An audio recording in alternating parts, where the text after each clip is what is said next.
আসসালামু আলাইকুম, সকলকে স্বাগতম আমাদের আরেকটি ক্লাসে, লাইভ ক্লাসে। সবাই মনে হয় রেস্ট নেওয়ার আগে ক্লাসটা শুরু হয়ে গেছে না? ঠিক আছে, সমস্যা নেই। আজকে আমরা বাংলা দ্বিতীয় পত্রের শব্দভাণ্ডার নিয়ে আলোচনা করব। শব্দভাণ্ডারের টপিকটা খুব ইম্পর্টেন্ট, সেই টপিকটা নিয়ে আমরা বিস্তারিত আলোচনা করব। তবে শুরু করার আগে সবাই একটু জয়েন করে নিই ক্লাসটিতে। আমরা সব কিছু ঠিক আছে কিনা, সাউন্ড ঠিক আছে কিনা, লাইভ দেখতে পাচ্ছ কিনা একটু আমাকে কমেন্ট করে জানিয়ে দাও। ওকে ওকে। আসসালামু আলাইকুম। ওয়ালাইকুম আসসালাম। ঠিক আছে,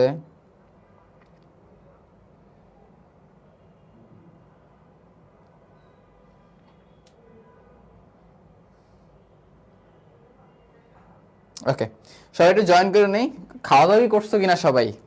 নাকি খাওয়া দাওয়ার সুযোগ পাচ্ছ না, সময় পাচ্ছ না? খাওয়া দাওয়া না করলে সমস্যা নেই, ক্লাস নিয়ে বসো, খাতা নিয়ে বসো, আর আন্টিকে বলো যে খাবার খাওয়াই দিতে। ওকে, সবার আম্মুকে বলো যে খাওয়াই দিতে পাশে বসে। আসো, আমরা হচ্ছে শব্দভাণ্ডার নিয়ে আলোচনা করবো। শব্দভাণ্ডার টপিকটা ইম্পর্ট্যান্ট, তবে শুরুতে একটু বলে রাখি শব্দভাণ্ডার জিনিসটা অ্যাকচুয়ালি কি। শব্দভাণ্ডার টপিকটা হচ্ছে তোমার ওই যে তৎসম ভাষার শব্দ কোনটা, দেশি ভাষার শব্দ কোনটা, বিদেশি ভাষা, ফার্সি ভাষা কোনটা, তুর্কি ভাষা কোনটা, এগুলো হচ্ছে শব্দভাণ্ডারের টপিক। ওকে, এগুলো হচ্ছে শব্দভাণ্ডারের টপিক। এখন শব্দভাণ্ডারে আমরা আজকে কিছু টেকনিক শিখবো। এই টেকনিকগুলো হচ্ছে আমরা অ্যাপ্লাই করব কিভাবে, সেটা আমরা এমসিকিউর মাধ্যমে দেখে নিব। ওকে ভাইয়া, সমার্থক শব্দ কিভাবে পড়বো? মুখস্থ করবা। আর কেমনে পড়বা? বিরোজন মুখস্থ করবা।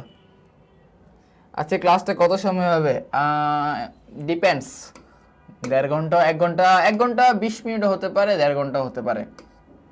আসো, বিভিন্ন দিক থেকে শব্দকে কয় ভাগে ভাগ করা যায়? 3 ভাগে ভাগ করা যায়। আচ্ছা, এমসিকিউ আসলে এটা এভাবে আসবে, বিভিন্ন বিভিন্ন দিক থেকে। কি বিভিন্ন দিক থেকে শব্দকে কয় ভাগে ভাগ করা যায়? অ্যান্সার কি হবে? 3 ভাগে ভাগ করা যায়। কি কি? মৌলিক গঠনগত দিক, অর্থগত দিক এবং উৎসগত দিক। আসো, এখন আমরা এইটাকে মনে রাখার একটা টেকনিক শিখবো। তা কি? গাউ 235। ওকে, গাউ 235। ওকে, গাউ 235। এখন গাউ 235টা কি? তা হচ্ছে এই যে আমি বললাম বিভিন্ন দিক থেকে শব্দকে কয় ভাগে ভাগ করা যায়, তা হচ্ছে 3 ভাগে। কি কি? গাউ, গতে হচ্ছে গঠনগত আকার, যেটা সেটা হচ্ছে অধরণী বা অর্থগত, এবং রস্যগু হচ্ছে উৎসগত। ওকে, গঠনগততে আবার শব্দ কয় প্রকার? 2 প্রকার। অর্থগত শব্দ কয় প্রকার? 3 প্রকার। উৎসগত শব্দ কয় প্রকার? 5 প্রকার। ওকে, এই জিনিসটা হচ্ছে, এগুলো আমরা পড়ে আসছি, সমস্যা নেই, আজকে এখন থেকে আরো ভালোভাবে পড়বো। তবে আবার বলে দিচ্ছি, বিভিন্ন দিক থেকে শব্দকে কয় ভাগে ভাগ করা যায়? অ্যান্সার হচ্ছে 3 ভাগে ভাগ করা যায়। কি কি? গঠনগত, অর্থগত এবং উৎসগত। গঠনগত দিক থেকে শব্দ আবার কয় প্রকার? 2 প্রকার। অর্থগত থেকে কয় প্রকার? 3 প্রকার। এবং ফাইনালি উৎসগত থেকে হচ্ছে আমার 5 প্রকার। ওকে, এখন আমরা একটু দেখি গঠনগত দিকের শব্দগুলা কি কি। গঠনগত দিক হচ্ছে আমার মৌলিক শব্দ এবং সাধিত শব্দ। অর্থগত দিক হচ্ছে আমার যৌগিক শব্দ, রূঢ় বা রূঢ়ি শব্দ, যোগ রূঢ় শব্দ। এবং উৎসগত দিক হচ্ছে তৎসম, অর্ধতৎসম, তদ্ভব, দেশি এবং বিদেশি। এখানে তোমার নতুন বাংলা ব্যাকরণ অনুযায়ী উৎসগততে শব্দ হচ্ছে কয় প্রকার ভাইয়া? 4 প্রকার। ওকে, নতুন বাংলা ব্যাকরণ অনুযায়ী উৎসগত দিক থেকে শব্দ কয় প্রকার? 4 প্রকার। নবম দশম শ্রেণীর নতুন বাংলা ব্যাকরণ অনুযায়ী সেখানে অর্ধতৎসম শব্দটা দেওয়া নাই। ওকে, সেখানে অর্ধতৎসম শব্দটা দেওয়া নাই। এখন কোশ্চেন হচ্ছে ভাইয়া, আমি পরীক্ষার হলে যদি আসে উৎসগত দিক থেকে শব্দ কয় প্রকার, কোনটা দিব? সাপোজ উৎসগত দিক থেকে শব্দ কত প্রকার? ক নাম্বার অপশনে থাকলো আমার, কতে থাকলো, 2, খতে থাকলো 4, গতে থাকলো 6, ঘতে থাকলো হচ্ছে 8। কত দিবা? কত দিবা?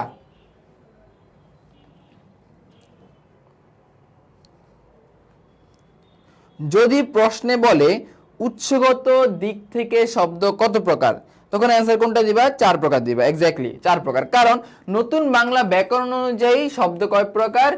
4 প্রকার। উৎসগত শব্দ কয় প্রকার? 4 প্রকার। কিভাবে? নতুন বাংলা ব্যাকরণ অনুযায়ী। ওকে, নতুন বাংলা ব্যাকরণ অনুযায়ী উৎসগত দিক থেকে শব্দ কত প্রকার? 4 প্রকার।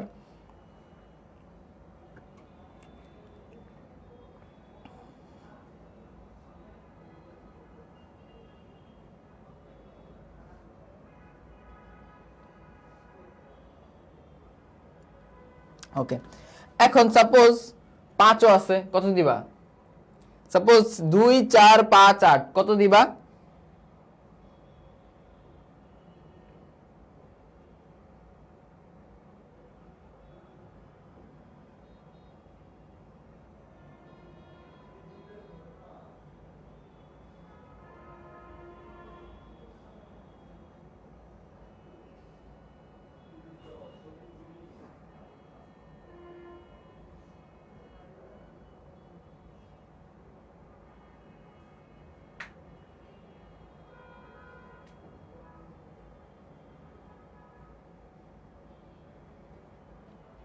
4 দিব 4 দিব। ওকে, যারা 4 দিবেন তাদের অ্যান্সারটা তখন ভুল হয়ে যাবে। যখন 4 5 দুইটাই থাকবে এবং সেখানে যখন 4 দিবা তখন হচ্ছে অ্যান্সারটা ভুল হবে। এর কারণটা কি? কারণ 9 10 এর বাংলা ব্যাকরণে কইছে উৎসগত থেকে শব্দ 4 প্রকার। কোন বইতে? আবার একটু মনোযোগ দিয়ে শুনেন, কোন বইতে? নবম দশম শ্রেণীর বইতে। ওকে, বাংলা একাডেমি কি বলছে? বাংলা একাডেমি কি বলছে উৎসগত দিক থেকে শব্দ 4 প্রকার? বাংলা একাডেমি তো বলছে আমার উৎসগত দিক থেকে শব্দ 5 প্রকার, আমার অর্ধ তৎসম আমার এই শব্দের মধ্যে পড়ে। বাংলা একাডেমি তো বলছেই 5 প্রকার। বাংলা একাডেমি তো চেঞ্জ হয় নাই, চেঞ্জ হয়েছে কারণ 9 10 চেঞ্জ হয়েছে। সো তুমি একজন অ্যাডমিশনের পরীক্ষার্থী হয়ে তুমি কি 9 10 এর বইটা ফলো করবা নাকি বাংলা একাডেমির বইটা ফলো করবা? অবভিয়াসলি বাংলা একাডেমিকে ফলো করবা। সো যখন 4 5 দুইটাই থাকবে তখন হচ্ছে আমার অ্যান্সার কি দিবা? 5 দিবা। যখন 5 থাকবে না তখন অ্যান্সার 4 দিবা। ওকে, যখন 5 থাকবে না তখন অ্যান্সার 4 দিবা। ক্লিয়ার?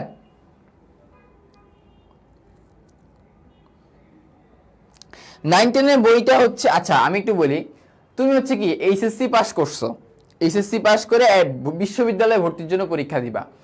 এখন অনেকেই বলে যে 9 10 এর বইটা পড়তে, অ্যাডমিশনের সময় নবম দশম শ্রেণীর বইটা পড়তে।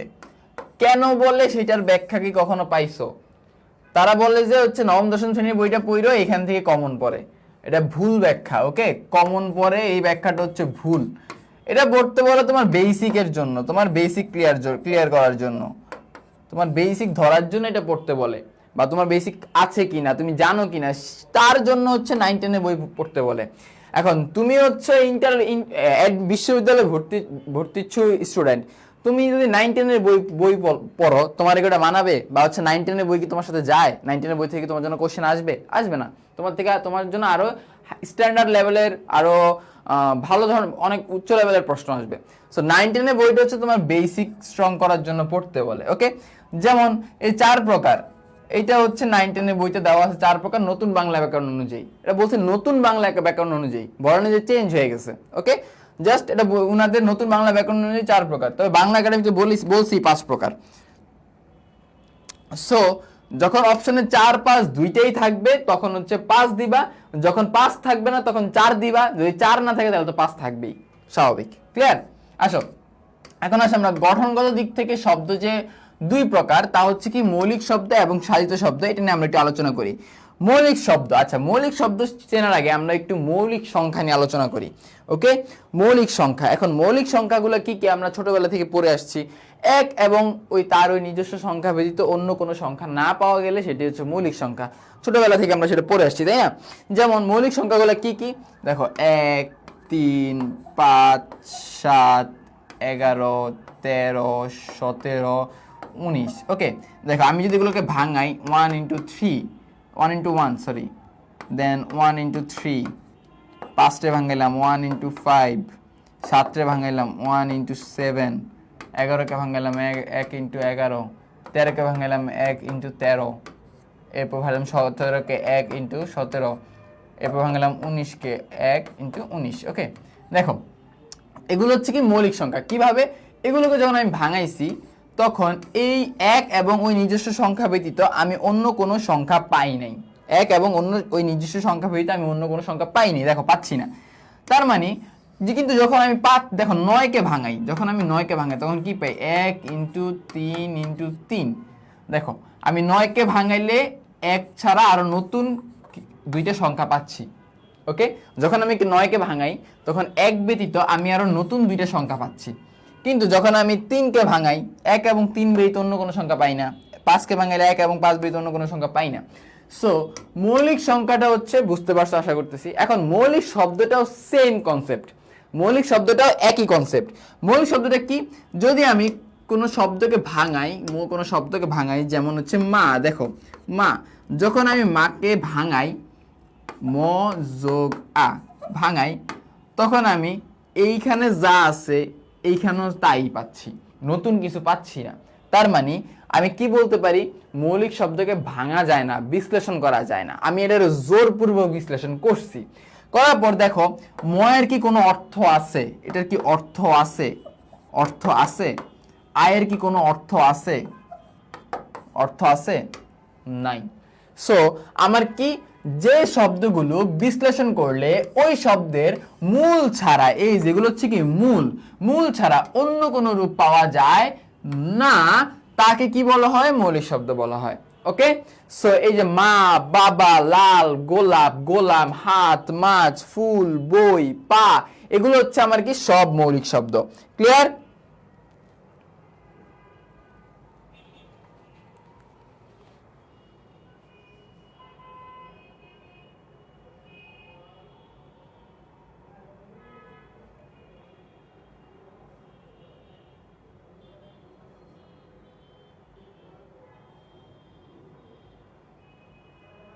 ক্লিয়ার?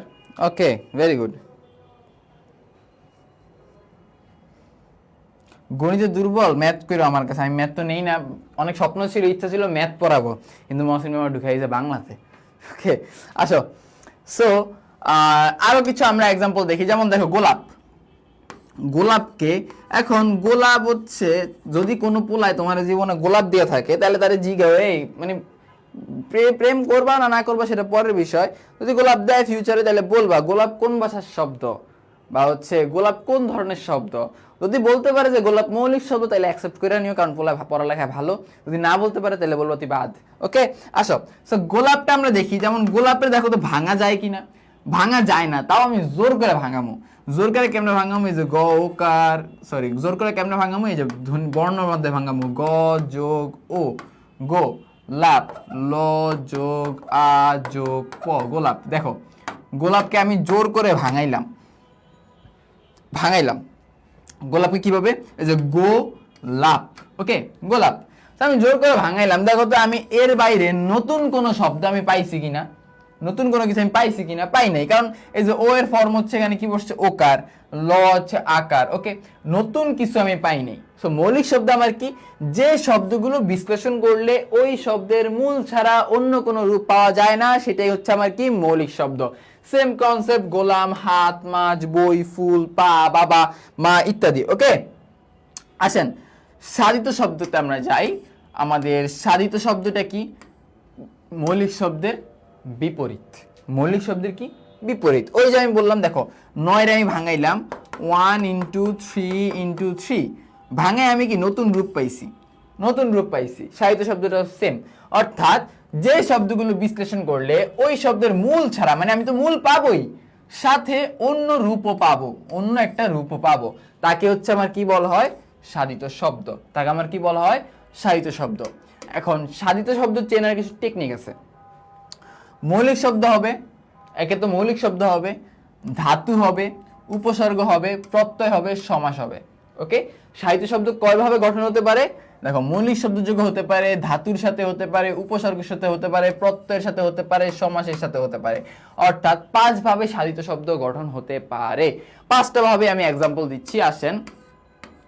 ওকে, আমি যখন বলবো হাত, আর আমি বললাম হাতা, আমি বললাম পা, আমি বললাম পাতা। ওকে, আমি বললাম গোলাপ,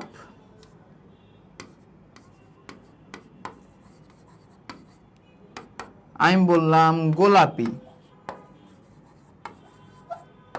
ওকে, আমি বললাম গোলাপ, আমি বললাম গোলাপি। করেন তো, দেখি তো, করেন তো কোনটা কোন শব্দ। না বুঝলে ভাঙাও, ভাঙায়া করো। ডিরেক্টলি না পারলে ভাঙাও, ভাঙায়া করো। পা, হাত, হাতা, পা, পাতা, গোলাপ, গোলাপি। করো, কোনটা কোন শব্দ?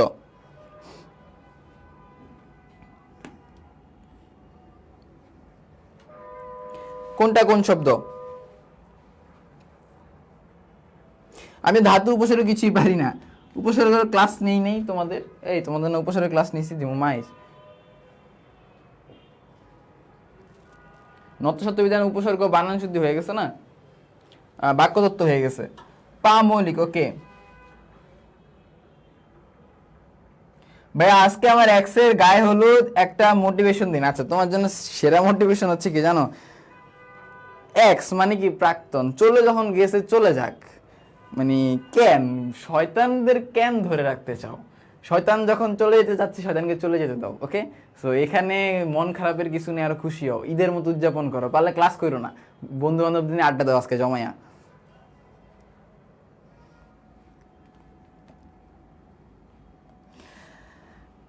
ওকে ওকে ওকে ওকে, পাতা সাধিত, হাত মৌলিক, গ্রেট, হাত মৌলিক, হাতা সাধিত। ঠিক আছে, আমি দেখাই, ব্যাখ্যাটা আমি করি। হাত মৌলিক, হাতা সাধিত। দেখো, হাতকে আমি ভাঙাইলাম, হ আকার তো হাত, হাতকে ভাঙাইলাম, হাতকে ভাঙাইলে হাত যোগ আ, ওকে, হাত যোগ আ। ডিফারেন্স কি? ডিফারেন্স দেখো, হাতকে ভাঙাইছি, হাত ত, আমার হায়েরও কোনো অর্থ নাই, ত এরও কোনো অর্থ নাই।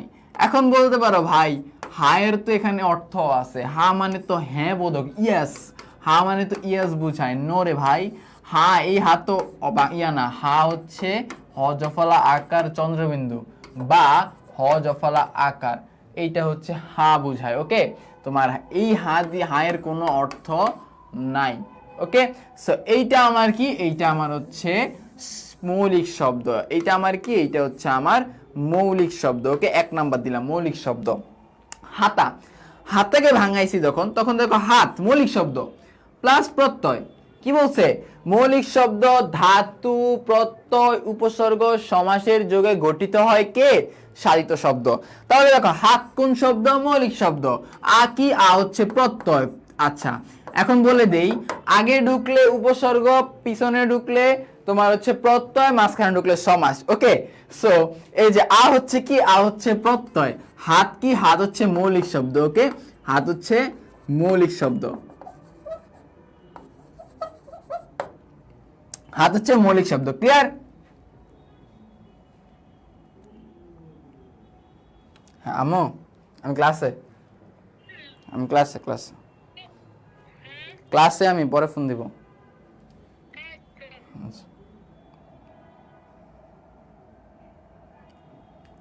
ক্লিয়ার?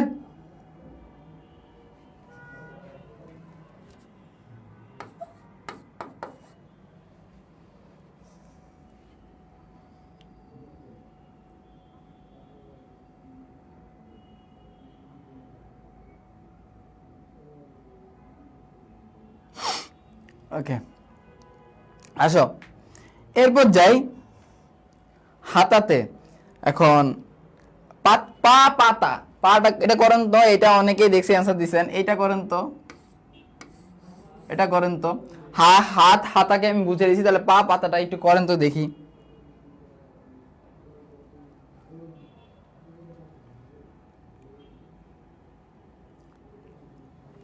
পা পাতাটা করেন, আমি গোলাপিটা বুঝে দিই, সেম কনসেপ্ট।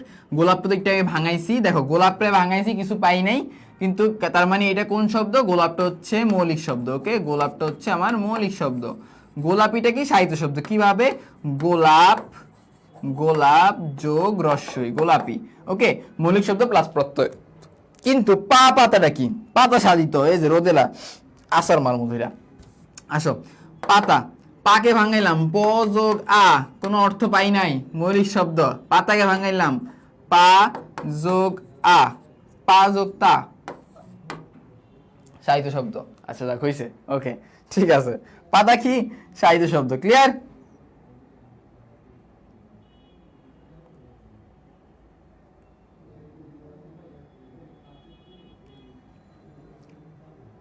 নো সরি, পাতা তো সাহিত্য শব্দ হবে না, পাতা মৌলিক শব্দই হবে। কিভাবে?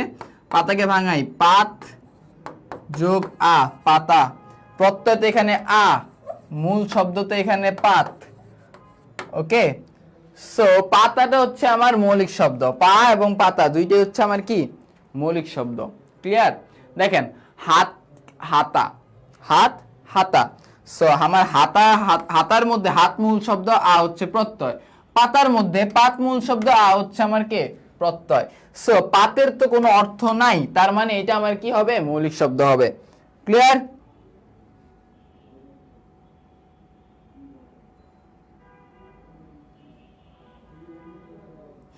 সাধিত, প্রত্যয় যোগে সাধিত, সুপ্ত, ঠিক আছে, সাহিত্য বলছেন। পাতের অর্থ কি? পাতের অর্থ কি?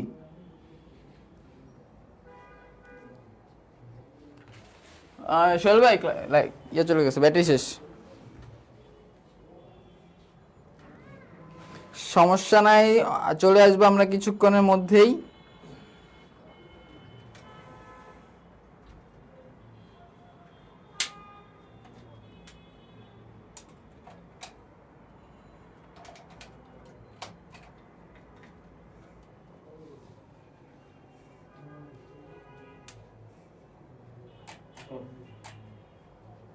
চলে আসছি আমরা।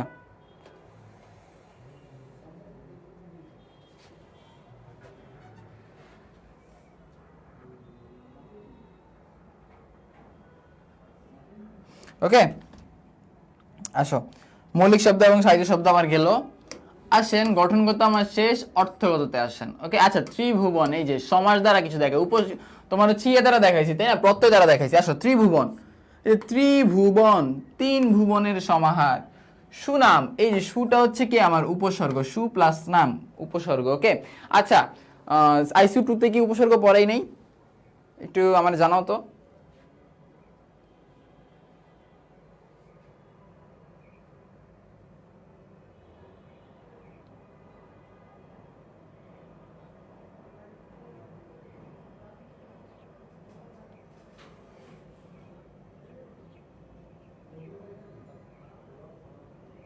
পাত অর্থ এখানে ওই অর্থে ব্যবহৃত হবে না। এখানে পাত অর্থ মানে তোমার ধরবে না, এখানে বিশ্লেষিত রূপে পাত অর্থ ধরবে না এখানে পাতাতে।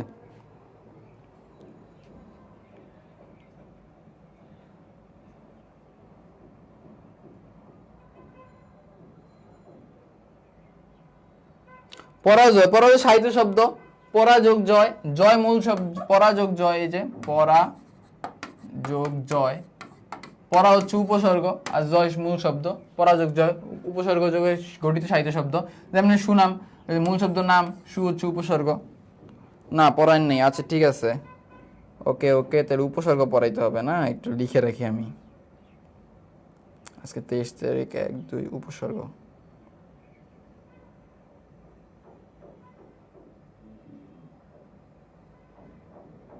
ঠিক আছে, তো তোমাদের উপসর্গ পড়াইনি আমি, ভাবছি পড়াই ফেলছি। আসো, সমস্যা নেই, উপসর্গ আমরা নেক্সট ক্লাসে পড়িয়ে দিব। এরপর আসো অর্থগত দিক। এখন অর্থগত দিক থেকে আমরা কয় প্রকার বলছিলাম শব্দ, একটু আমাকে কমেন্ট করে জানাও। কারণ গঠনগত দিক থেকে আমার কয় প্রকার, 2 প্রকার। আর শুরুতে আমি কি বলছিলাম, বিভিন্ন দিক থেকে শব্দ কয় প্রকার, 3 প্রকার। কি? গাউ 235, তাই না? গাউতে কি, গতে হচ্ছে গঠনগত, অতে হচ্ছে অর্থগত, এবং রস্যউতে হচ্ছে কি উৎসগত। এখন গঠনগত 2 প্রকার আমরা পড়ছি, কি? মৌলিক শব্দ এবং সাহিত্য শব্দ। অর্থগততে কয় প্রকার একটু কমেন্ট করো। অর্থগততে কয় প্রকার একটু কমেন্ট করো। ওকে, অর্থগততে কয় প্রকার একটু কমেন্ট করো। অর্থগত হচ্ছে 3 প্রকার। কি কি? যৌগিক শব্দ, রূঢ় বা রূঢ়ি শব্দ, এবং যৌগ রূঢ় শব্দ। আসো তাহলে আমরা যৌগিক শব্দটা একটু দেখি। যারা খাতা কলম নিয়ে বসছেন, প্রথমে যৌগিক শব্দের পাশে হচ্ছে একটা ক্রস চিহ্ন দেন। যৌগিক শব্দের পাশে হচ্ছে একটা ক্রস চিহ্ন দেন। ওকে, যৌগিক শব্দের পাশে একটা ক্রস চিহ্ন দিয়ে দাও। ক্রস চিহ্নটা কেন দিচ্ছি তা একটু বলতেছি। ওকে, যে সকল শব্দের প্রচলিত ও উৎসগত বা হচ্ছে ব্যুৎপত্তিগত, প্রচলিত ও ব্যুৎপত্তিগত অর্থ একই, তাদেরকে কি বলা হয়? যৌগিক শব্দ বলা হয়। কি? যে সকল শব্দের প্রচলিত ও ব্যুৎপত্তিগত অর্থ একই, তাদেরকে কি বলা হয়? যৌগিক শব্দ বলা হয়।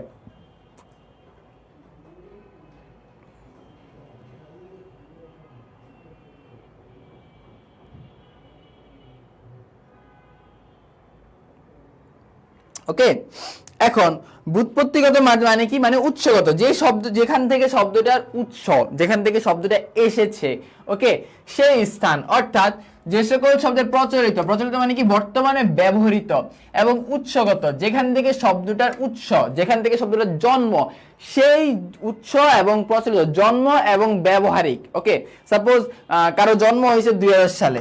ওকে, 2000 সালে কারো জন্ম হয়েছে, তার জন্ম হওয়ার পর তার নাম রাখছে হচ্ছে সুমন। ওকে, জন্ম হওয়ার পর তার নাম রাখছে সুমন, এবং এখন তুলতেছি কি 2023 সাল, 23 সালেও তার নাম কি? সুমন। অর্থাৎ উৎসগত কি? উৎসগত নাম হচ্ছে সুমন, প্রচলিত নাম হচ্ছে সুমন। সোজা কথায়, যে সকল শব্দের উৎসগত এবং প্রচলিত অর্থ একই, সেগুলো হচ্ছে আমার যৌগিক শব্দ। একই, সেগুলো হচ্ছে আমার যৌগিক শব্দ। যে সকল শব্দের উৎসগত এবং প্রচলিত অর্থ একই, সেগুলো হচ্ছে আমার যৌগিক শব্দ। সরি, ক্রস না, টিক চিহ্ন দিবা, টিক চিহ্ন দিবা, পরের দুইটাতে ক্রস। যৌগিক শব্দের পাশে একটা টিক চিহ্ন দাও। কি? যে সকল শব্দের প্রচলিত এবং উৎসগত অর্থ একই সেম সেগুলো হচ্ছে আমার যৌগিক শব্দ। এখন সেটা আমি দেখাচ্ছি কিভাবে। যৌগিক শব্দ বসে চিনে দেবো, সরি আমি উল্টা বলছি। ওকে, আসো গায়ক, দেখো গায়ককে যখন আমি ভাঙাইলে আমি কি পাই? গই যোগ নক। ওকে, গই যোগ নক। এখন প্রত্যয় যখন আমরা পড়বো তখন আমরা একটা টপিক পড়বো যে নককে যখন নক মানে বিশ্লেষণের সময় নক লিখতে হয়, কিন্তু যখন আমরা একসাথে লিখবো বা মূল ফর্মে লিখবো তখন সেটা অক হয়ে যায়। ওকে, নক প্রত্যয়টা অক হয়ে যায় কখন? যখন হচ্ছে বিশ্লেষিত রূপ থাকে তখন সেটা নক প্রত্যয় হিসেবে বসে, যখন সেটা মূল শব্দের সাথে যুক্ত হয় তখন সেটা নক প্রত্যয়টা অক প্রত্যয়ে রূপান্তরিত হয়। এটা আমরা প্রত্যয় সব চ্যাপ্টারে আরো ভালো মতো পড়বো, সমস্যা নেই। সো আসো আমরা যখন গায়ক বলবো, আমরা যখন গায়ক কাকে বলি? আমরা যে গান করে, তাই না? গায়ক আমরা কাকে বলি? যে গান করে। এখন গায়কের বিশ্লেষিত রূপ কি? গই যোগ নক। এই গই মানে হচ্ছে কি? গান। ওকে, এই গই শব্দের অর্থ হচ্ছে গান। আর এই যে নক প্রত্যয়ের কোনো অর্থ হয় না। একটু বলে রাখি, মাথায় রাখবা জিনিসটা, প্রত্যয়ের কোনো অর্থ হয় না, কিন্তু এখানে এই যে নক প্রত্যয়টা এইটা করে যে অর্থে ব্যবহৃত হয়েছে, মানে জাস্ট সামঞ্জস্যতা, বিশ্লেষিত রূপের অর্থ রক্ষার্থে করে যে অর্থে ব্যবহৃত হয়েছে, তার মানে এই না যে নক প্রত্যয়ের অর্থ করে যে। ওকে, সো নক প্রত্যয়ের অর্থ কিন্তু করে যে না, জাস্ট এখানে বিশ্লেষণের সামঞ্জস্যতা রক্ষার্থে করে যে অর্থে ব্যবহৃত হয়েছে। ওকে, একটা হচ্ছে ব্যবহৃত হওয়া, একটা হচ্ছে ফিক্সড অর্থ থাকা। যেমন গইয়ের ফিক্সড অর্থই হচ্ছে গান। ওকে, ফিক্সড অর্থ হচ্ছে গান, আর নক বা অক প্রত্যয়ের ফিক্সড অর্থ কিন্তু করে যে না। ওকে, সো গায়ক মানে কি? গান করে যে। গায়ক মানে যে গান করে, আমরা তারই বুঝি। আর গই যোগ নক এই বিশ্লেষিত রূপের অর্থটাও হচ্ছে গান করে যে। তো সোজা কথা হচ্ছে গায়কের উৎসগত এবং প্রচলিত দুইটাই কি? দুইটাই হচ্ছে আমার সেম। তার মানে এটা আমার কোন শব্দ? এটা আমার যৌগিক শব্দ। ক্লিয়ার?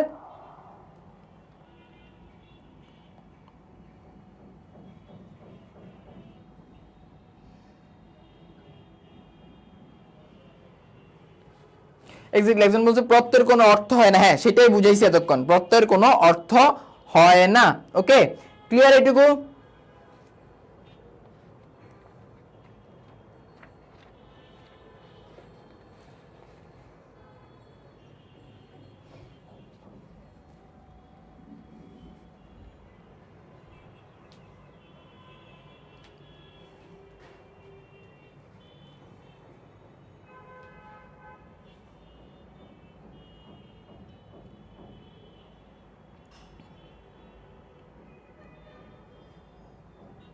আসো এরপর যাই রূঢ় বা রূঢ়ি শব্দ। যৌগিক শব্দের পাশে কি দিছো? টিক চিহ্ন দিছো। ওকে, রূঢ় বা রূঢ়ি শব্দের পাশে একটা ক্রস দাও।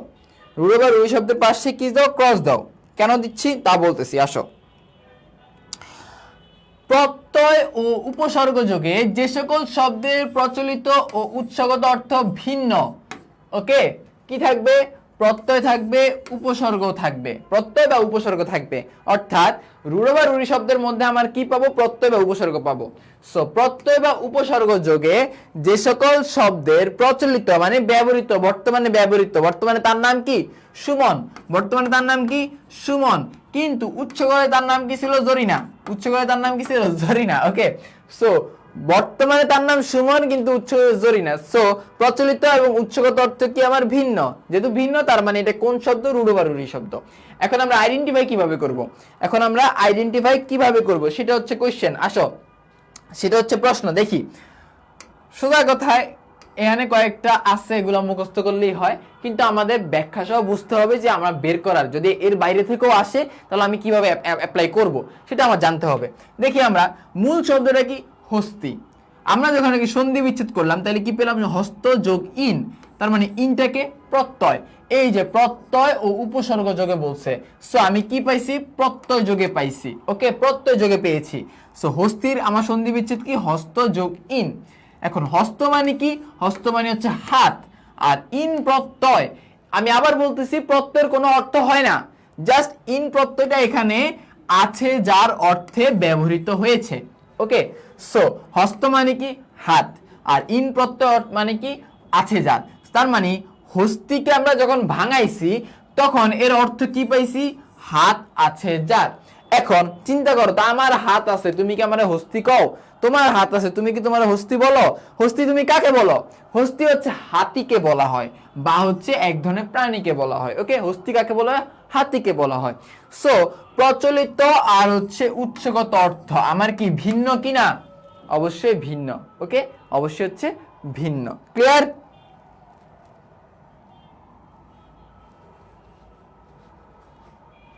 ইন হইল কেন ভাইয়া? এটা প্রত্যয়ের পড়া, পরে পড়াবো, এখন না।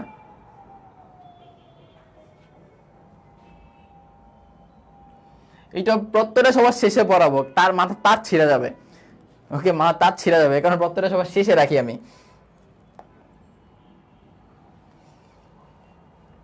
আসো, গবেষণা। ওকে, দেখি আমরা একটু গবেষণা। এখন গবেষণাকে যখন আমি ভাঙাই, কি পেলাম? গো যোগ এসো না। ওকে, গো যোগ এসো না, কি পেলাম? গো যোগ এসো না। এখন গো অর্থ কি? গো অর্থ হচ্ছে গরু। ওকে, গো অর্থ কি? গো অর্থ হচ্ছে গরু। আর এসো না অর্থ কি? এসো না হচ্ছে প্রত্যয়, এটা হচ্ছে খোঁজা অর্থে ব্যবহৃত হয়েছে। ওকে, এটা হচ্ছে কি খোঁজা অর্থে ব্যবহৃত হয়েছে। ওকে, সো গবেষণাকে যখন আমি ভাঙাইছি তখন কি পাইছি? গরু খোঁজা। এখন চিন্তা করো, তুমি কি বলো নাসার একদল বিজ্ঞানী মঙ্গল গ্রহে গরু খুঁজতে গিয়ে পানির সন্ধান পেল? এটা কি বলো? নাই কি বলো? নাসার একদল বিজ্ঞানী মঙ্গল গ্রহে গবেষণা করে পানির সন্ধান পেল। কোনটা বলো? গরু খুঁজতে গিয়ে নাকি গবেষণা করে? কোনটা? নাসার বিজ্ঞানীরা কি গরু খুঁজতে মঙ্গল গ্রহে যাবে? মানে তো প্রাণের চিহ্নই নাই, সো তারা গরু কেন খুঁজতে যাবে সেখানে? ওকে,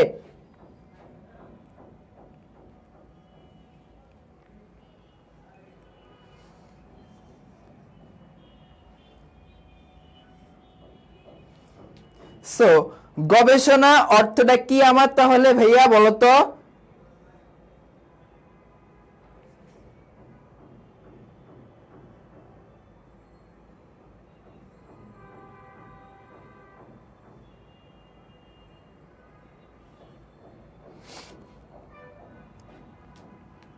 বিন অর্থ কি? বিন মানে হচ্ছে বাদ্যযন্ত্র, ওই যে কার জানি এক্স এর বিয়ে না, সো সে যদি আনতে চায় তার এক্স রে, তাহলে হচ্ছে যে বিনা বাজে আনতে পারে, সমস্যা নেই।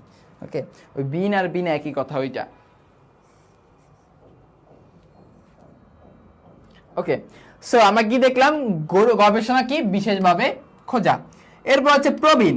প্র হচ্ছে কি? উপসর্গ। ওই যে উপসর্গ যোগে, প্রত্যয় আর উপসর্গ, এই দুইটা কি? প্রত্যয়, আর এইটা কি? উপসর্গ যোগে। প্রবীণটা কি হয়েছে? উপসর্গ যোগে হয়েছে। কিভাবে? প্র যোগ বিন, যে বিনা বাজাতে পারে। ওকে, যে বিনা বাজাতে পারে। এখন যে বিনা বাজাতে পারে তারই কি আমরা প্রবীণ বলি? বিনা কারা বাজায়? সাপুরে বিনা বাজায়। ওকে, সাপুরে বিনা বাজায়। এখন আমার বাঁশুরি বিনা বাজায়। ওকে, যে কেউ বিনা বাজাতে মানে অনেকে বিনা বাজাতে পারে, এখন তারই কি আমরা প্রবীণ বলি? না। প্রবীণ কারা বলা হয়? আমাদের সমাজের বয়োজ্যেষ্ঠ যারা, মানে হচ্ছে বৃদ্ধ যারা, তাদেরকে আমরা প্রবীণ বলি। ওকে, সো আমার কি? প্রত্যয় ও উপসর্গ যোগে যে সকল শব্দের প্রচলিত ও অর্থগত অর্থ ভিন্ন হবে সেটাই হচ্ছে আমার রূঢ় বা রূঢ়ি শব্দ। ক্লিয়ার?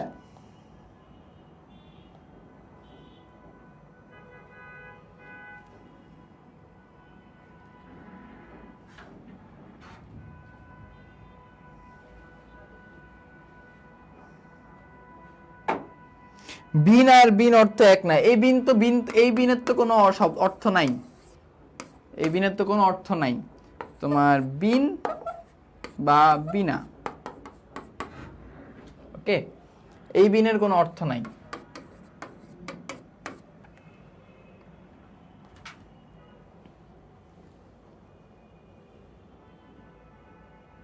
আসো, এখন এইটা আমার একটা ছন্দ আছে। ছন্দটা কি? তৈলে ভাজা সন্দেশ খেয়ে গবেষণার জন্য ঝিয়ের প্রবীণ শ্বশুর বাদামি রঙের পাঞ্জাবি পরে হস্তির পিঠে চড়ে বাঁশি বাজালে কুশল হরিণ পালাতে লাগলো। ওকে, কি?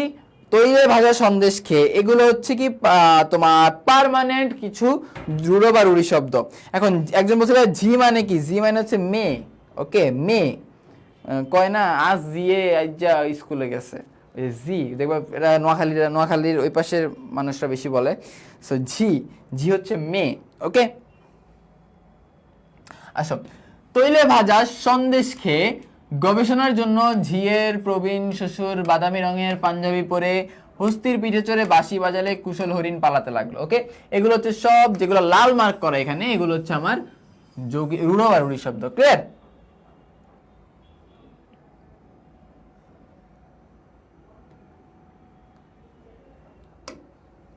আসো, যোগরূঢ় শব্দ। যোগরূঢ় শব্দের পাশেও কি দাও? ক্রস দাও। কি দাও? ক্রস দাও। যোগরূঢ় শব্দের পাশে কি দিবা? ক্রস দিবা। ওকে,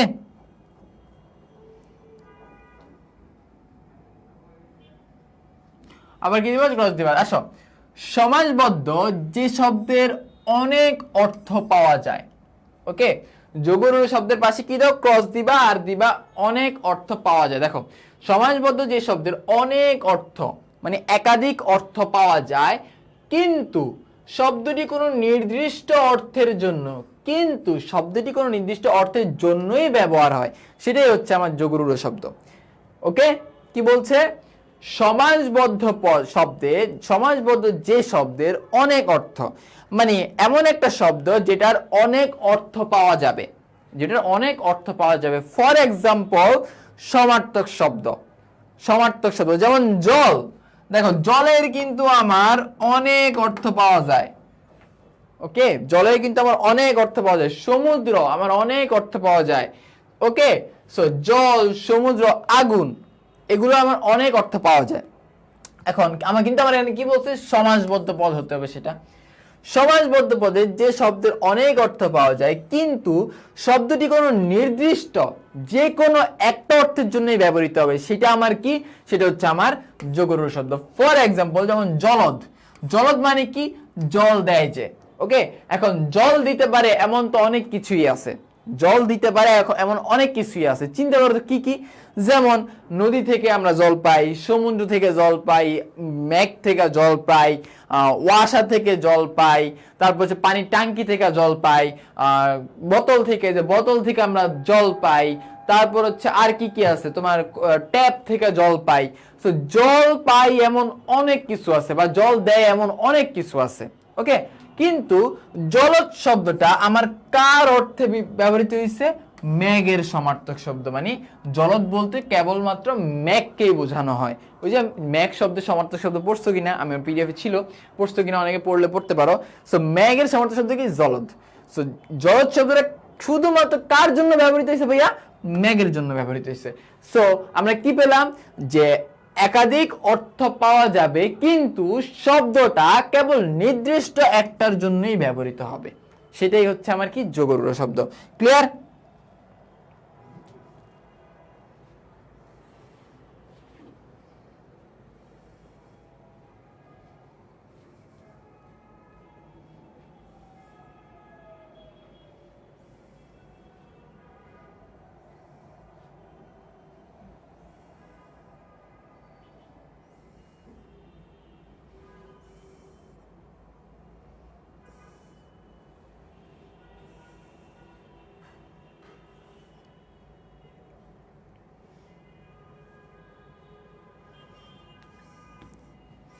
না বুঝে মুখস্থ করলে পরে আর পরীক্ষার লিগে পারবা না।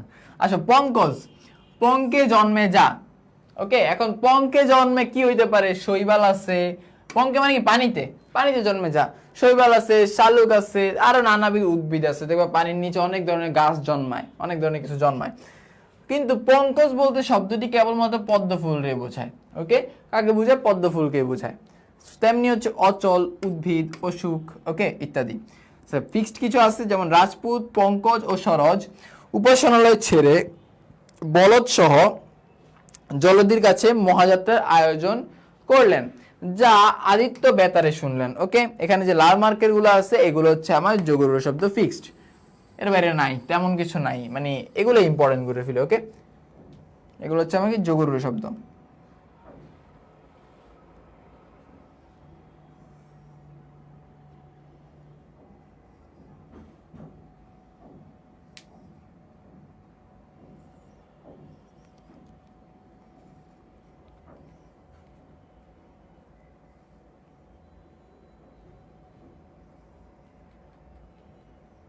আসো, গেল আমার অর্থগত। আসেন উৎসগতের মোস্ট ইম্পর্টেন্ট তৎসম শব্দ। এটা যদি না চিনেন তাইলে আপনার বাংলা দ্বিতীয় পত্র পড়া বৃথা। তৎসম শব্দ বাংলা দ্বিতীয় পত্র বা বাংলা ব্যাকরণ পাঠতে হলে, বাংলা ব্যাকরণ স্ট্রং হতে হলে তৎসম শব্দ, নত্য সত্য বিধান ঠোঁটের আগায় থাকতে হবে। ওকে, বাংলা ব্যাকরণ যদি ভালো করতে হয় তৎসম শব্দ চিনতে হবে, নত্য সত্য বিধানের ব্যবহার জানতে হবে, এবং তোমার সমাস খুব বেশি আনা তোমার এগুলো পারা যায়, বাট তৎসম শব্দটা মোস্ট ইম্পর্টেন্ট। ওকে, তৎসম শব্দটা হচ্ছে কি মোস্ট ইম্পর্টেন্ট। আসো তৎসম শব্দ বের করার কিছু আমরা টেকনিক দেখবো। তা হচ্ছে কি, এটা তো আমার কাকে বলে লাগবে না আমাদের। এক নম্বর টেকনিক আমাদের কি, দীর্ঘই দীর্ঘাউ রি, দীর্ঘইকার দীর্ঘাউকার রিকার রেফ। ওকে, কি পড়ছি ভাইয়া, দীর্ঘই তিনটা কার কি কি, দীর্ঘই দীর্ঘাউ রি, এবং এদের কার ফর্ম আর রেফ। আর কে, রেফ থাকলে আমার তা কি তৎসম শব্দ। সোজা কথায় কোন শব্দের মধ্যে আমি দীর্ঘই দেখছি সেটা তৎসম শব্দ, কোন শব্দের মধ্যে আমি দীর্ঘও দেখছি, রি দেখছি, দীর্ঘ ইকার দেখছি, দীর্ঘ উকার দেখছি, রিকার দেখছি, রেফ দেখছি, তার মানে সেটা আমার তৎসম শব্দ। শেষ, আমার আর এনে কিছু চিন্তা করার বিষয় নেই। যেমন দেখেন বৃষ্টি, যেমন দেখেন কি বৃষ্টি, আমি কি পাইছি, রিকার পাইছি। এখন বৃষ্টি কি, বৃষ্টি হচ্ছে আমার তৎসম শব্দ। আমি বললাম স্বর্গ, দেখো স্বর্গ, স্বর্গ আমি কি পাইছি, রেফ পাইছি। আমার রেফ থাকলে কি হয়, তৎসম শব্দ হয়। এখন যদি বলে স্বর্গ শব্দটা কোন ভাষার শব্দ বা কোন ধরনের শব্দ, অ্যান্সার কি তৎসম শব্দ, কারণ আমি জানি রেফ থাকলে তৎসম শব্দ।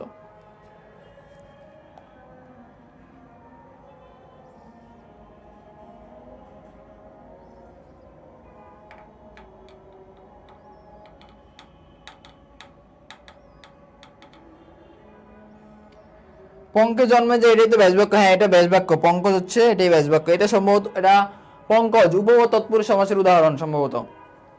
পঙ্কজ, হ্যাঁ, উপপদ তৎপুরুষ সমাসের উদাহরণ।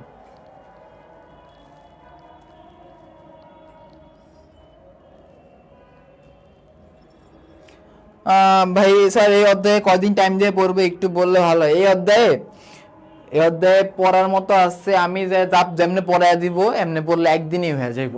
ওকে, আর শুধু দেশি শব্দটা একটু, ওইখানে কোনো টেকনিক নাই, কিছু নাই, এটা মুখস্থ করতে হইব ভাই, ওইখানে একটু সময় লাগতে পারে, বাট আমি যা পড়ায় দিব এটাতে একদিন হয়ে যাবো, একদিন সময় দিলে হয়ে যাবে। সর্বোচ্চ 2 দিন দিতে পারো তুমি, সমস্যা নেই। আসমানি তাহলে কি হবে ভাইয়া, আসমানি আপনি লিখছেন দীর্ঘ ইকার, আসমানি বানানটা হবে হ্রস্ব ইকার দিয়ে। ওকে, আসমানি বানানটা হবে হ্রস্ব ইকার দিয়ে। বেগুনি বানানটা হবে হ্রস্ব ইকার দিয়ে। ওকে, বেগুনি বানানটা হবে হ্রস্ব ইকার দিয়ে।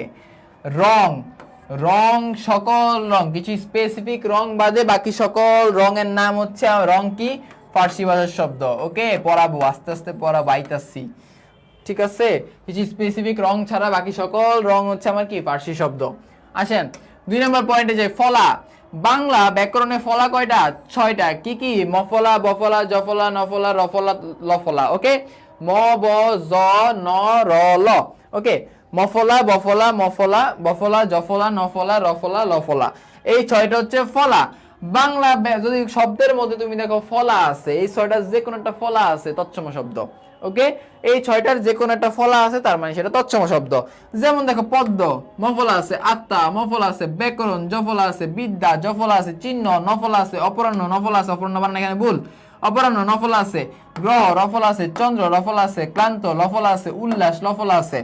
সো আমার কি বলতে পারি, যদি আমি দেখি শব্দের মধ্যে কোন জায়গায় লফলা আছে, বাংলা ফলার যে 6টা ফলার যে কোনো একটা ফলা আছে, তখন সেটা আমার কি হয়ে যাবে, সেটা আমার হয়ে যাবে তৎসম শব্দ। ক্লিয়ার?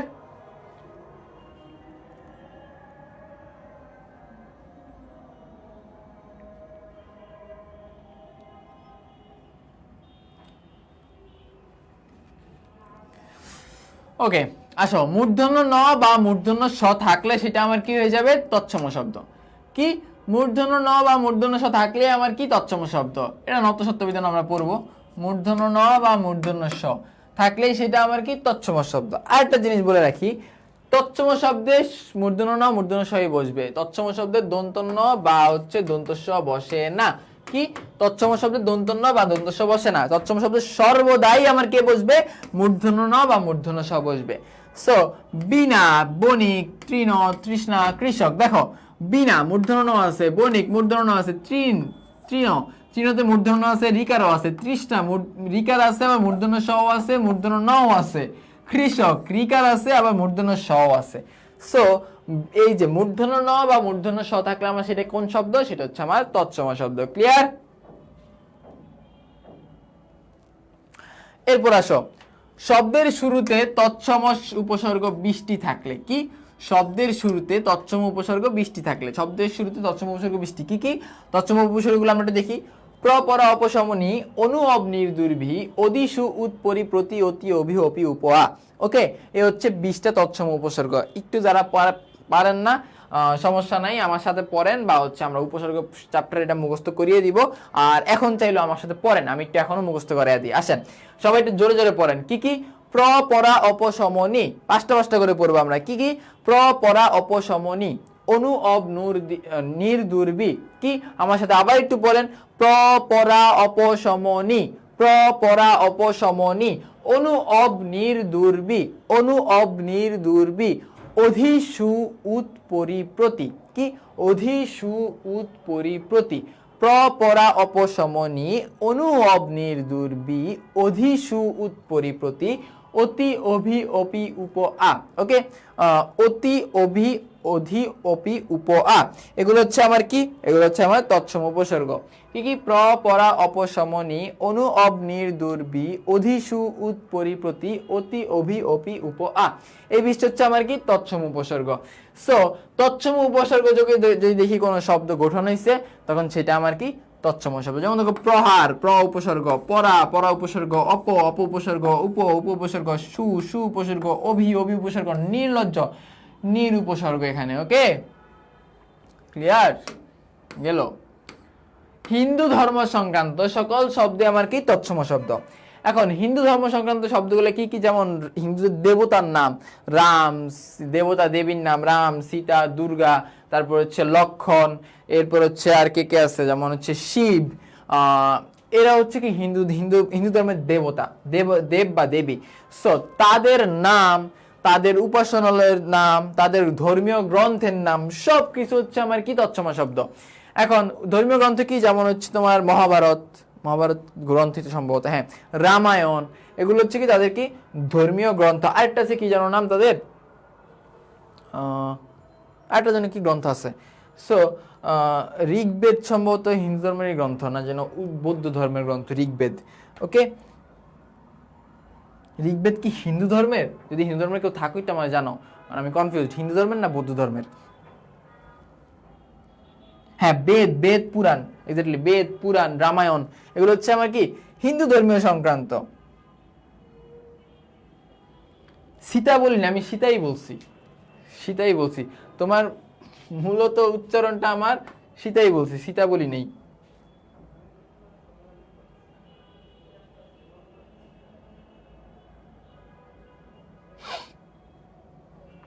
আচ্ছা, ওকে,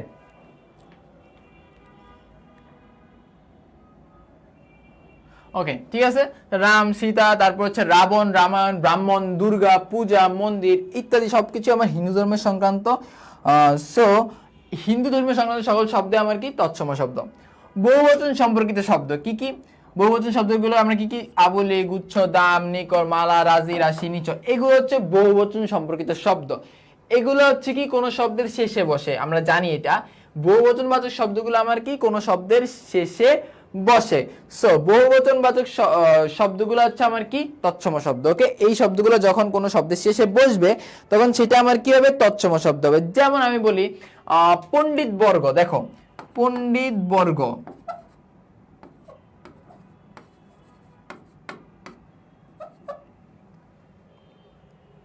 এরপর হচ্ছে পুষ্পমালা, পুষ্পরাজি, পুষ্পরাজি। ওকে, সো এই যে আমি দেখো বর্গ, মালা, রাজি, সো এই বহুবচনবাচক সম্পর্কিত শব্দগুলো যদি কোনো শব্দের শেষে বসে তখন সেটা কোন শব্দ হয়ে যায়? তৎসম শব্দ হয়ে যায়। ক্লিয়ার? আসো, ক্ষীয় বা ক্ষীয়ম, এটা হবে ক্ষীয়ম, একটু বলে রাখি, এটা হবে কি? ক্ষীয়ম। ওকে, ক্ষীয়ম। ক্ষীয় বা ক্ষীয়ম সম্পর্কিত শব্দ বা যুক্ত শব্দকে ক্ষীয় বা ক্ষীয়ম, এটা আমি একটু লিখে দিই, ক্ষীয়ম। এখন ক্ষীয়ম যুক্ত শব্দ কোনটা? এই যক্ষা। যক্ষা ভালো হয়। ওকে, যক্ষা ছোটবেলায় দেখতাম রিয়াজ বেহের অ্যাড, সেখানে আমরা দেখতাম। সো যক্ষা, দেখো ক্ষীয়ম। সো ক্ষীয় বা ক্ষীয়ম যুক্ত শব্দ থাকলে সেটা আমার কি? তৎসম শব্দ। যেমন নক্ষত্র, চক্ষু, বক্ষ, শিক্ষা, যক্ষা। ওকে, ভূমণ্ডল সম্পর্কিত শব্দ, যেমন ভূমণ্ডল সম্পর্কে কি কি মানে ভূমণ্ডল মানে পৃথিবীর সৌরজগতে যা আছে, চন্দ্র, সূর্য, গ্রহ, নক্ষত্র, তারকা, তারকা, তারপর হচ্ছে তোমার কি আছে? চন্দ্রায়ন, চন্দ্রগ্রহণ, সূর্যগ্রহণ, চন্দ্রায়ন, সূর্যায়ন, এগুলো সব কি? সব হচ্ছে সৌরমণ্ডল সম্পর্কিত বা হচ্ছে ভূমণ্ডল সম্পর্কিত যা আছে সব হচ্ছে আমার কি শব্দ? সব হচ্ছে আমার তৎসম শব্দ। ক্লিয়ার?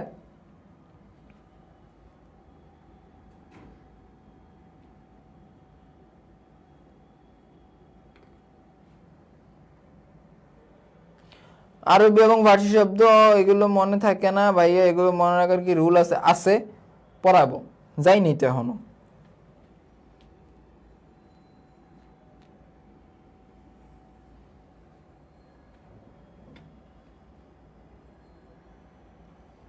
আসো, অর্ধতৎসম শব্দ পারবা, আমি জাস্ট একটু ধারণা দেওয়া যাই, পারবা, এটা এটা ইম্পর্টেন্ট না, লেস ইম্পর্টেন্ট, বাট আমি ধারণা দেওয়া চাই।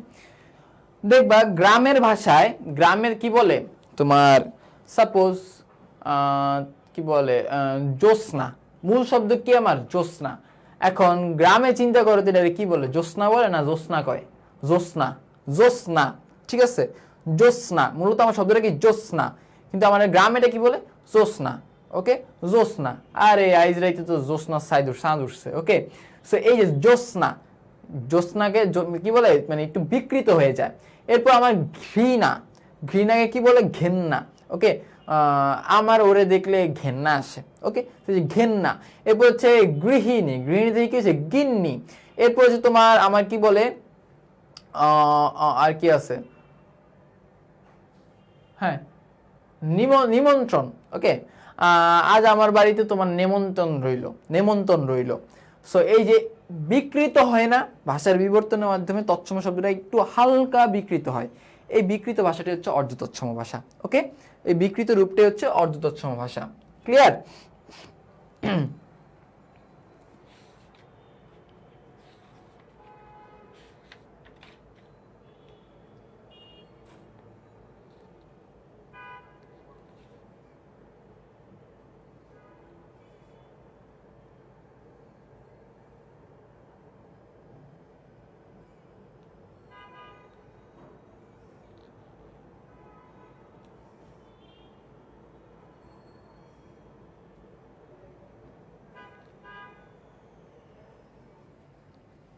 আচ্ছা, এখানে এটা ভুল আসছে, শোনাটা হচ্ছে তদ্ভব ভাষার শব্দ। ওকে, এটা হচ্ছে তদ্ভব ভাষার শব্দ।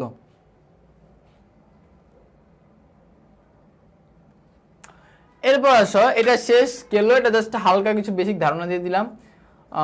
তদ্ভব ভাষা, তদ্ভব ভাষাটা হচ্ছে তোমার প্রথমে থাকবে তৎসম, তৎসম থেকে অর্ধতৎসম, অর্ধতৎসম থেকে পরিবর্তনে তদ্ভব। ওকে, বেগুনি শব্দটা একটু ইম্পর্টেন্ট, বেগুনি শব্দটা হচ্ছে আমার কি? তদ্ভব ভাষার শব্দ। ওকে, বেগুনি শব্দটা তদ্ভব শব্দ, লেখা রেখো। সো তদ্ভব শব্দ আমরা কিভাবে পাই? তোমার তৎসম থেকে বিকৃত হয়ে অর্ধতৎসম হয়, অর্ধতৎসম থেকে আবার বিকৃত হয়ে কি হয়? তদ্ভব, মানে বর্তমানে যেটা আমরা ব্যবহার করি। যেমন দেখো মৎস্য, মৎস্য থেকে মৎস্য, মৎস্য থেকে হচ্ছে কি? মাছ। কর্মকার, কর্মকার থেকে হচ্ছে কর্ম আর, তারপর হচ্ছে কামার। চন্দ্র, চন্দ্র থেকে কি হচ্ছে? চন্দ্র, চন্দ্র থেকে হচ্ছে চাঁদ। দুগ্ধ, দুগ্ধ থেকে দুগ্ধ, দুগ্ধ থেকে হচ্ছে কি? দুধ। ওকে, সো এগুলো হচ্ছে তৎসম, অর্ধতৎসম আর তদ্ভব ভাষার রূপান্তরিত রূপ। কিভাবে রূপ হয়েছে এগুলা লেস ইম্পর্টেন্ট, জাস্ট বেসিকটা তোমাদের দেখাই দিলাম। ক্লিয়ার? আজকের মতো এইটুকু, অনেকে নামাজের সময় যাচ্ছে, আমি শেষ হবে দেখে আমি ইয়ে করি নেই, আর বন্ধ করি নেই, ব্রেকটা দেই নেই।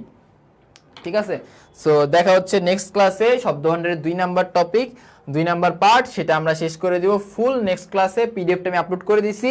আরেকটা জিনিস বলে রাখি, আজকে আমাদের কয় নাম্বার ক্লাস গেছে ভাই? আজকে আমাদের ক্লাস গেছে 1টা 2টা 3টা 4টা না জানি 5 নাম্বার ক্লাস। যত নাম্বার 4 নাম্বার 5 নাম্বার ক্লাস সম্ভবত, 4টা লেকচার 5 নাম্বার ক্লাস।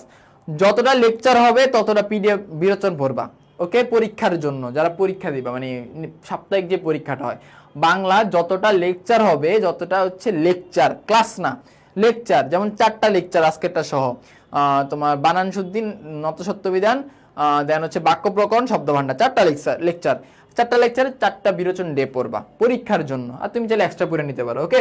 আল্লাহ হাফেজ, সবাই ভালো থাকবে, আসসালামু আলাইকুম।